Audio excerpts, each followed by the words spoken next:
Perkenalkan, nama saya Vita Sari Purba, NPM 1901010091. Saya dari grup PGA 2, Prodi PGSD, Stambu 2019 dari Universitas HKBP Nomensen Pematang Siantar. Di sini saya akan menjelaskan materi tentang cerpen. Yang kedua, saya akan menjelaskan tentang cerpen. Yang pertama di sini ada metode cerpen. Metode cerpen itu yang pertama metode tekstual. Pembelajaran kontekstual adalah konsepsi pembelajaran yang membantu guru menghubungkan mata pelajaran dengan situasi dunia nyata, dan pembelajaran yang memotivasi siswa agar si siswa menghubungkan pengetahuan dan terapannya dengan kehidupannya sehari-hari. Yang selanjutnya yaitu media yang digunakan dalam cerpen. Media yang digunakan dalam cerpen itu adalah media video. Media video merupakan media pembelajaran yang paling tepat dan akurat dalam menyampaikan pesan dan akan sangat membantu pemahaman peserta didik. Dengan adanya media video tersebut, peserta didik akan lebih paham dengan materi yang disampaikan pendidik atau guru melalui tayangan sebuah file yang diputarkan oleh si guru tersebut. Selanjutnya di sini ada pendekatan cerpen. Pendekatan cerpen itu yang pertama pendekatan objektif. Pendekatan objektif adalah pendekatan objektif yang memandang dan meraih sastra.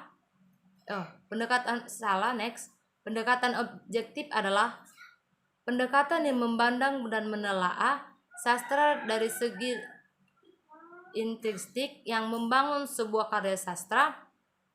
Dengan kata lain, pendekatan ini memandang dan menelaah sastra dari karya sastra dari segi intrinsik yang membantu satu karya sastra, yaitu tema, latar, baru penokohan dan gaya bahasa tersebut. Lalu di sini apa itu cerpen? Cerpen adalah suatu karya sastra dalam bentuk tulisan yang menceritakan tentang sebuah cerita fisik yang dikemas secara singkat, tepat, dan ringkas. Cerpen biasanya hanya menceritakan pendek tentang permasalahan yang dialami oleh suatu tokoh saja. Next, cerpen menurut ahli. Menurut Sumarjo, cerita adalah kisah yang tidak benar-benar terjadi di dunia nyata. Namun cerita tersebut bisa terjadi di mana dan kapan saja, bahkan dunia nyata, dan cerita relatif singkat. Selanjutnya menurut Sumarjo, cerita adalah kisah yang tidak benar terjadi di dunia nyata, namun cerita tersebut bisa terjadi di mana dan kapan saja, bahkan dunia nyata, dan cerita tersebut relatif singkat dan sesingkat mungkin. Di sini kita tahu fungsi dari cerpen. Fungsi dari cerpen itu ada 5. Yang pertama yaitu fungsi rekreatif. Fungsi rekreatif yaitu sebagai sarana penghibur bagi para pembaca. Baru yang kedua, fungsi estetis. Fungsi estetis yaitu sebagai nilai estetika atau keindahan yang ada pada cerpen sehingga memberikan kepuasan kepada si pembaca.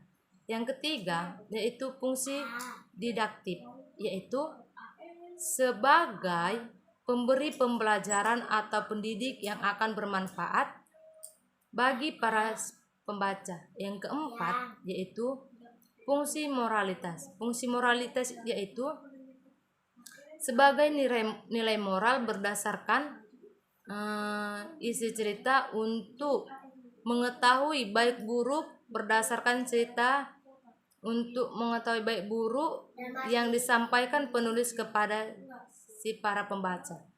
Nah, yang selanjutnya yang terakhir, yang kelima yaitu fungsi regulistis.